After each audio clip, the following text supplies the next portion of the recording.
जब सुनीता नाम की एक औरत ने अपने ही परिवार के सभी लोगों को मौत के घाट उतारने का बनाया प्लान, तब उसके ही पति की चालाकी ने पूरे परिवार का बचा लिया जान। जी हाँ दोस्तों, मैं नीरज प्रजापति आप सभी के सामने आज फिर एक नई कहानी के साथ उपस्थित हूँ। आज की ये कहानी उत्तर प्रदेश के कौशाम्बी जिले के खुर्रमपुर गांव की है। इस गांव में ब्रजेश कुमार मौर्य नाम का एक व्यक्ति रहता था, जिसकी शादी सुनीता नाम की एक लड़की से होती है। इन दोनों की शादी लगभग 5-6 साल पहले हुई थी। इन दोनों की शादी लगभग 5 से 6 साल पहले हुई थी। चूंकि ब्रजेश एक संयुक्त परिवार में रहता था, उसके परिवार में बहुत सारे लोग थे, जैसे कि ब्रजेश, उसके बड़े भाई, उसकी बड़ी भाभी, उसके छोटे भाई, उसकी छोटी भाई की बीवी और माता पिता और सभी बच्चे। और इन सभी को मिलाकर लगभग 12 से 15 लोगों का एक परिवार था।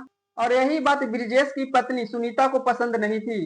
क्योंकि अधिक परिवार होने के कारण उसे हमेशा अधिक काम करना पड़ता था, और जिसका वह अपने पति के सामने हमेशा विरोध किया करती थी। और वह अपने पति को हमेशा कहती थी कि आप अलग हो जाइए, आप बंटवारा कर लीजिए अपने भाइयों से, अपने माता पिता से, और हम लोग अलग रहेंगे, साथ में रहेंगे, खुशी से रहेंगे, हमारा एक छोटा परिवार रहेगा। लेकिन ब्रजेश जो कि मानने को तैयार नहीं रहता है कि हम अलग रहें, क्योंकि वो हमेशा से ही संयुक्त परिवार में रहा है।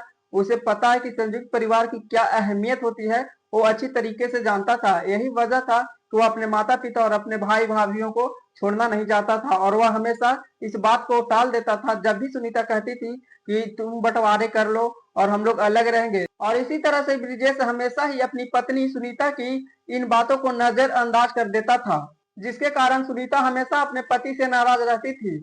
क्योंकि सुनीता जब अपने मायके में थी तो उसका एक छोटा परिवार था, जिसके वजह से वहां उसे बहुत ज्यादा काम करने को नहीं मिलता था। और वैसा ही सुविधा और आराम सुनीता अपने ससुराल में भी खोजती है, लेकिन यहाँ लोगों की संख्या अधिक होने के कारण उसे मायके जैसा आराम नहीं मिल पाता है, जिसके कारण वह हमेशा ही अपने पति और पूरे परिवार से नाखुश रहती है। और वह किसी से भी बात नहीं करती है, न अपने गोतनी से, न अपनी देवरानी से, न जेठानी से, किसी से भी बात नहीं करती, ना वो अपने सास ससुर किसी से बात नहीं करते। वह सिर्फ अपने पति ब्रजेश से ही मतलब रखती है।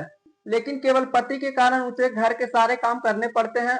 और इसी तरह करते करते लगभग 5 से 6 साल बीत जाती है। लेकिन सुनीता के लाख कोशिशों के बाद भी ब्रजेश अपने परिवार से अलग होने के लिए तैयार नहीं होता है, वह बंटवारा करने के लिए तैयार नहीं होता है।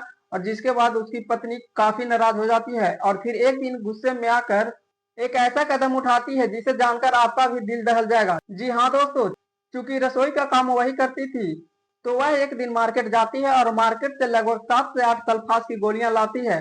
और उन गोलियों को एकदम महीन चूर्ण की तरह पीसकर रोटी बनाने वाली आटे में मिला देती है, और उन आटों का रोटी बनाने लगती है।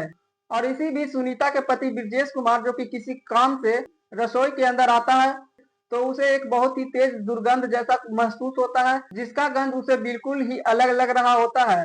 और वह तुरंत उस गंध को खोजने का प्रयास करता है कि आखिर ये गंध आ कहाँ से रही है। और जब वह गंध को महसूस करने की कोशिश करता है कि आखिर ये गंध आ कहाँ से रही है, तब उसे यह अनुभव होता है कि उसकी पत्नी जो कि रोटी बना रही है, उस आटे से गंध आ रही है।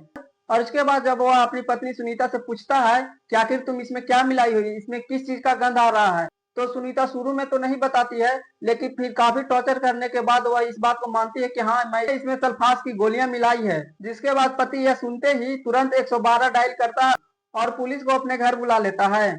और जब पुलिस आती है तो पुलिस भी सुनीता से पूछताछ करती है, और पूछताछ के दौरान सुनीता इस बात को कबूल करती है कि हाँ, मैंने इन सभी लोगों को, पूरे परिवार को एक साथ मारने के इरादे से ही इसमें सल्फास की गोलियां मिलाई थी। और जब पुलिस सुनीता से पूछती है कि आखिर तुमने ऐसा क्यों किया, तो वह बताती है कि मैं बार बार अपने पति को बोलती थी कि आप अलग हो जाइए, आप इस पूरे परिवार में, संयुक्त परिवार में मत रहिए, मुझे पसंद नहीं है।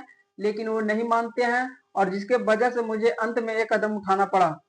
वहीं जब पुलिस सुनीता से पूछती है ऐसा आइडिया दिया किसने कि एक ही बार में सारे लोगों को मौत के घाट उतारने चली थी, तो इस पे सुनीता कहती है कि इसका आइडिया मेरे मायके वालों का है। मुझे उन्हीं लोगों ने बोला कि अगर नहीं मान रहे हैं तो एक ही बार में सल्फास की गोलियां मिलाकर सारे लोगों को निपटा दो।